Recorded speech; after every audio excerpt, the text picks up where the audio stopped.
এখানে খালি রুই আর চারা কাতলা দেখতেই পাচ্ছেন। এই দেখুন কিলোখানেকের কাতলা, কাতলাটা লাফাচ্ছে দেখেছেন? Hello guys, welcome to my channel. আপনারা দেখছেন সৃজন পাপা। গুড মর্নিং বন্ধুরা, আজ একটা নতুন ফ্রেশ ভিডিও নিয়ে চলে এলাম। আজকে কোনো পাঁচ পুকুরে নয়, আজকে সবাই জানেন রান্না পুজো, তাই সকল পুকুরে মাছ ধরা হচ্ছে জাল দিয়ে। আমরা সেটা দেখাবার চেষ্টা করছি। দেখুন পুকুরে মাছ ধরা চলছে জাল দিয়ে। ছোট বড় যা মাছ আপনাদের দেখাবো। আর যদি মাছের কোনো দরকার পড়ে কোনো পাঁচ পুকুরে নম্বর দিয়ে দেবো, যোগাযোগ করতে পারবেন।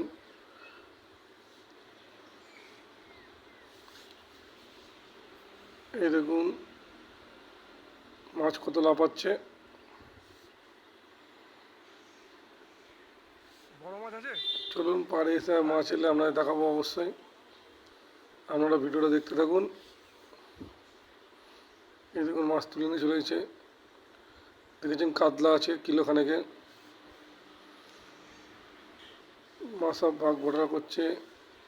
আর যে মাছটা বেশি হবে সেই মাছটা পুকুরে ছাড়া হবে অন্য পুকুরে, তাই ওরা হাঁড়ি করে ভয়ে নিয়ে যাচ্ছে।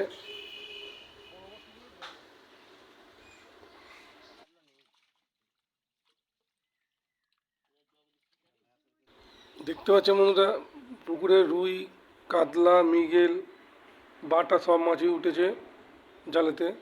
বাকি এইসব মাছগুলো সবাইকার বাড়িতে ভাগ করে নিয়ে যাওয়া হচ্ছে। বাকি যে মাছটা থাকবে পাঁচ পুকুরে কোথাও দিয়ে দেবে বা কোনো অন্য পুকুরে ছাড়া হবে। এই পুকুরটা হচ্ছে সুব্রত আটার পুকুর। দেখুন মাছ ভাগ করা হচ্ছে। মাছের সাইজ ছোটো থেকে বড় ভালোই সাইজ আছে।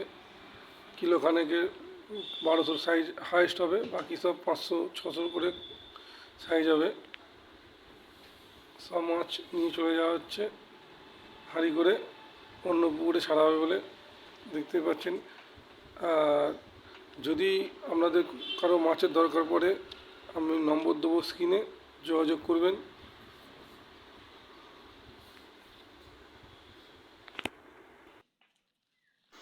বন্ধুরা এইটা কোনো পাঁচ পুকুরের ভিডিও নয় বা কোনো প্রমোশন ভিডিও নয়, এটা আমার মনে হলো আপনাদের দেখানো দরকার আছে। যদি আপনাদের কারো পাঁচ পুকুরে মাছের দরকার পড়ে সেই জন্য ভিডিওটা দিলাম। যদি ভিডিওটা ভালো লেগে থাকে তাহলে ভিডিওটা আপনারা অবশ্যই লাইক কমেন্ট শেয়ার করবেন। ওই মাছটা ওটাই করে দাও, মাছটা ওটাই করে দাও। ওই মাছটা কোনো ঢালো না, এক কাজ কর না, দাও।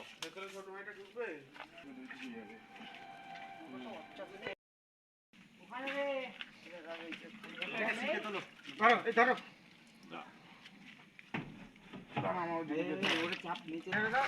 বন্ধুরা ভিডিওটা যখন ফার্স্ট থেকে লাস্ট পর্যন্ত দেখেছেন তাহলে একটা মিষ্টি কমেন্ট করবেন, তারপরে চ্যানেলটিকে সাবস্ক্রাইব করে আমার পাশে থাকবেন। ভিডিওটা পুরো দেখার জন্য অসংখ্য ধন্যবাদ। আবার কোনো নতুন ভিডিও নিয়ে আপনার কাছে নতুনভাবে চলে আসবো।